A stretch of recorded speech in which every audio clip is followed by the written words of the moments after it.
The main thing is just to be courteous with the clients. So whenever I go, if I were late, then I would bring them up or send them a text that I'm running a bit late. They appreciate the communication. That's the first thing. So be clear. I always be clear with my clients, whatever the situation. If I had to reschedule them, I'll be honest with them, and they appreciate that. So regular communication is the key. Sam, thank you for joining us today on the Gyms podcast. We want to catch up for a chat with you as you're one of our core silver membership winners. And basically what it is, it's 2 free nights at any of your core hotel. It's worth around $600, and there's a lot of discounts at restaurants and all these other things as well. So congratulations on behalf of us. And I had a look at your star rating before. I think you're more than 150 reviews at average of 5 stars. You haven't had one complaint. So it's an amazing achievement. Because you've always won.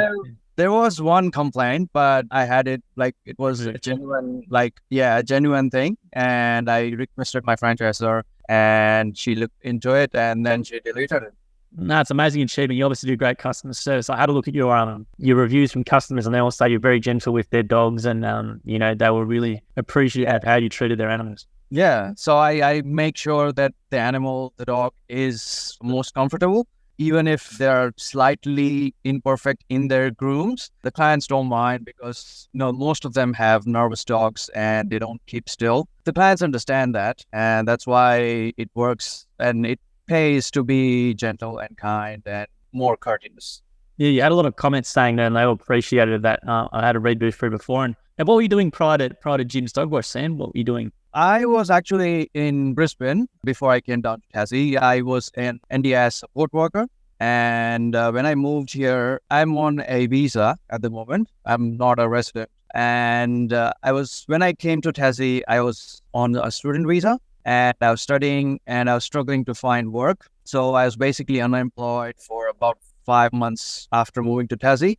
I was getting a bit desperate, and then someone recommended gyms, and I looked into it, and this is the first work that I did after coming to Tassie. And how do you like Tasmania? Tasmania is a great part of the world. So what made you choose Tasmania? Yeah, well, we moved here in April 2021 in the middle of winter, and it was quite a shock. Because we moved from Brisbane, and it's quite a bit of a jump. But now we've gotten used to the cold and the weather, and it's really beautiful and quiet, and a lot of kind people. Yeah, it's pretty good, and we love living here now. And with Gyms Dog Wash, did you do the training at Gyms Group, or did you do it online, or how did you do the training? I did it online because it was COVID at the time, back in 2021. Even though it was online, I learned a lot and had a lot of fun. Yeah, it was generally a very, very great experience.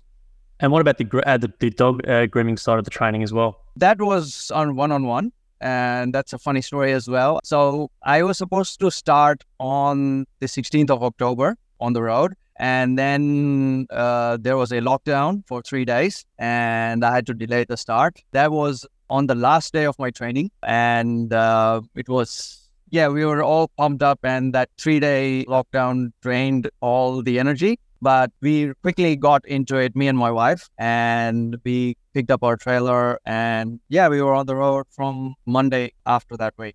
And did both you and your wife work in the business? She used to. Now she has a newborn. Yeah, she's concentrating her efforts in that area for now. But that's the toughest job in the world, being a mum. So that's the hardest job in the world. Yeah. So let's talk about your business and maybe how do you provide such good service? Because you, as I said, you've got a lot of great feedback. I had a read of it before, and I know all the clients love you. So what's you as good customer service, or what does a good dog groomer do in your situation? The main thing is just to be courteous with the clients. So whenever I go, if I were late, then I would bring them up or send them a text that I'm running a bit late. They appreciate the communication. That's the first thing. So be clear. I always be clear with my clients, whatever the situation. If I had to reschedule them, I'll be honest with them, and they appreciate that. So regular communication is the key. The next thing would be to just take care of the dogs, show up on time. Yeah, just generally do whatever you can. It's not about having that perfect groom. It's about having the dogs be comfortable, the clients be comfortable with them, and whatever they require, I provide. At the end of every groom, I ask them if that's whatever I've done, they are happy with it. And if they're not, I immediately do what they suggest. And then they're really happy about it. And let's talk about, I see sometimes people might go, my dog can't be groomed, it's too nervous or too aggressive. So maybe those dogs that you come across, do you want to talk through the process of how would you deal with a dog like that? Yeah. So if the client says that I have a nervous dog, some of the clients do request that they be with the dog and I accommodate them. It's like when I meet the dog first, I take baby steps, whatever the dog lets me do first. So I don't rush anything. And if the dog doesn't let me do anything, then I'll just tell the client that we'll keep this in sessions until the dog gets really accustomed to the whole process. And that way, even the dog is, more comfortable. And it's a long process, but it works in the end. And do you want to just talk about the benefits for people who might not have tried a mobile groomer before over a salon? So maybe you want to talk about the benefits of using a mobile dog groomer over a salon. Yeah, so it's definitely better than a salon because most of my clients, they say that their dog is more comfortable at home, in a home environment, home setting. In salons, there are usually 4 dogs at the same time, and they don't do well in that kind of environment. So generally, they prefer mobile groomers, but because we come to their place and we are always with the clients and the dog doesn't have to be away from the clients because many dogs have separation anxiety, and when they're away from their owners, parents, they tend to act up and do not do well. And do you want to talk about the trailer itself for customers? It's not just a tub in the back. Maybe you want to talk about all the gadgets and all and everything about the trailer that you have. Yeah. So the trailer is fully equipped. I have the 2019, I believe, the Bayswater edition. Yep.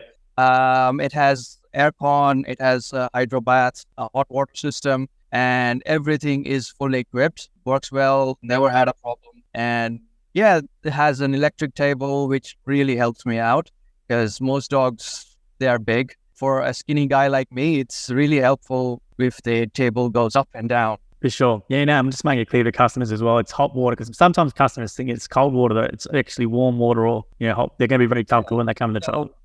Definitely. The customers, they usually tell me that their dogs don't like being wet. When I get them inside, they're completely fine. So then I ask them, why do they think they don't do well with water? And probably the answer would be that they use cold water to wash their dogs, and which is why the dogs aren't comfortable, and the hot water system really does the trick.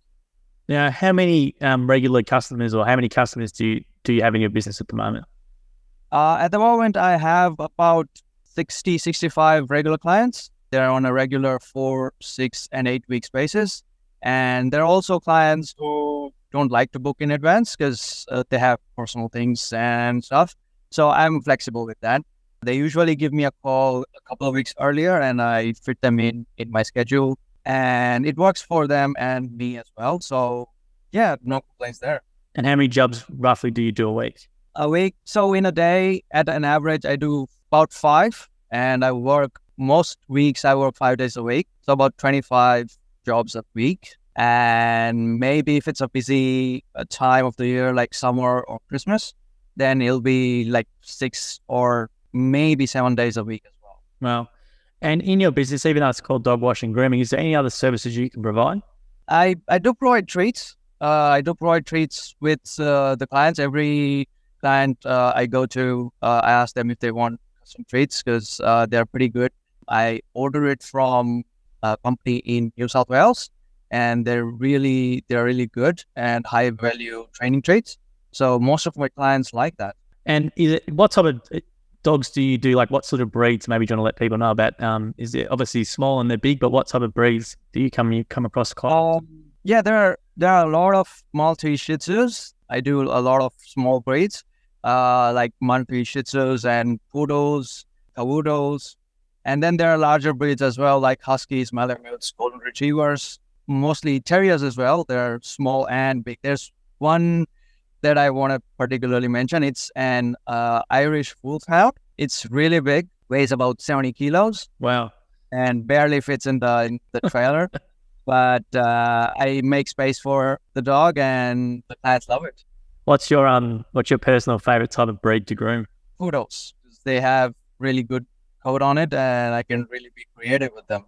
Oh, really? You can be creative. Okay. So what sort of Yeah. cuts what sort of stuff do you do with the poodles? So there are basically two kinds of main style cuts. One with the short muzzle on a poodle, like a typical poodle groom, standard poodle. And then there's a toy poodle cut, which makes the dog look very fluffy around the head and around the muzzle and fluffy feet. So it kind of depends on the client. So there's one client, she's a breeder of poodles, and she has about 5 mini poodles that I do all in one day.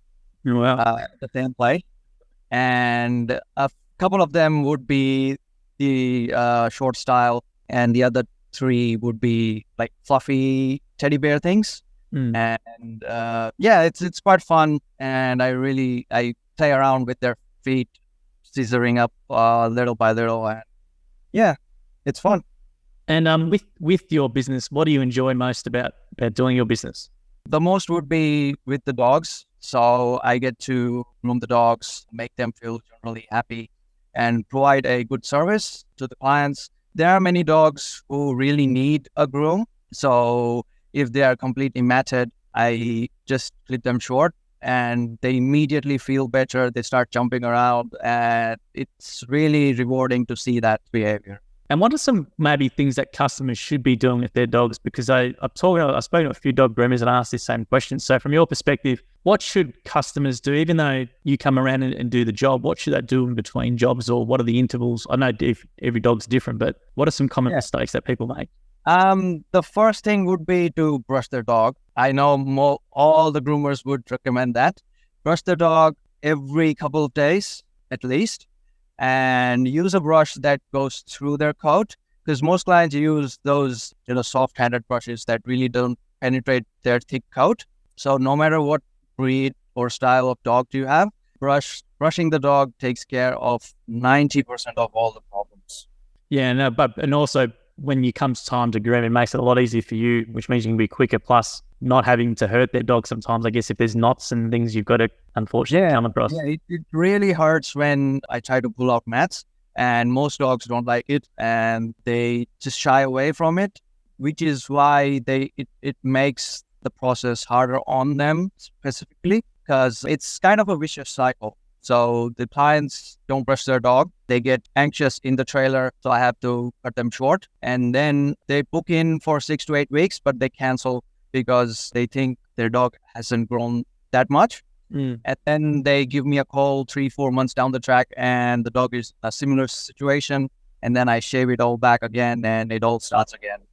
So, well, how do you approach it with the customers though, Sam? Do you something you will just tell them about, or how do you approach it with them to sort of get that message through to them? So honestly, I tell them that it's really generally a good idea to brush them, even if their coat is not too long. And even if their coat is not too long, to keep the appointment so we can at least assess the dog, give them a wash and brush out. They may not need a full groom, and we don't charge for a full groom if we don't provide the service. So even if in between it's just a wash and a bit of a tidy up, I would recommend them to just keep up with the schedule so it doesn't get too bad down the track.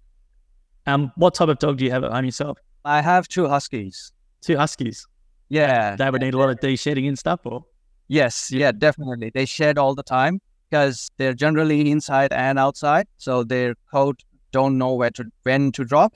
So usually outside dogs, they can feel the environment and their bodies know when to drop the coat.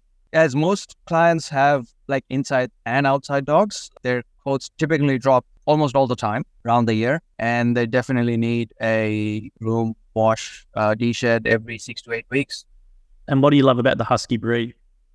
They're really loyal. They're friendly, very high energy. It's like living with a child. They throw tantrums, they sulk, and generally like you're living with another small human being. Yeah, no, they're beautiful dogs as well. They look fantastic. What I'll do, Sam, is I'll leave it there for today. I know you've got a busy day ahead of you, but once again, you're a fantastic franchisee to customer service, and we'll get this out to you. It takes around 5 days to get to you by an email to create an account, and you get a card, and you and the wife can have 2 nights anywhere, wherever you want to go. Really, it's 1,400 hotels that you can pick from, so there's a lot of stuff. But on behalf of Jim's Group, mate, thank you for what you do, and thank you for joining us today. And we appreciate you sharing your story. Yeah, thank you for the call. Nice, thanks, Sam. All right, see you, mate. Yeah. Thank you for listening to the episode of the Gyms podcast. If you want to learn more about the Gyms Group, head to gyms.net or call us on 131 546 Australia or 0800 454 654 New Zealand. And if you did like the episode as well, please make sure you leave a review or a comment or a thumbs up or a comment on the video as well. We appreciate your support. And until next episode, we hope you have a great week.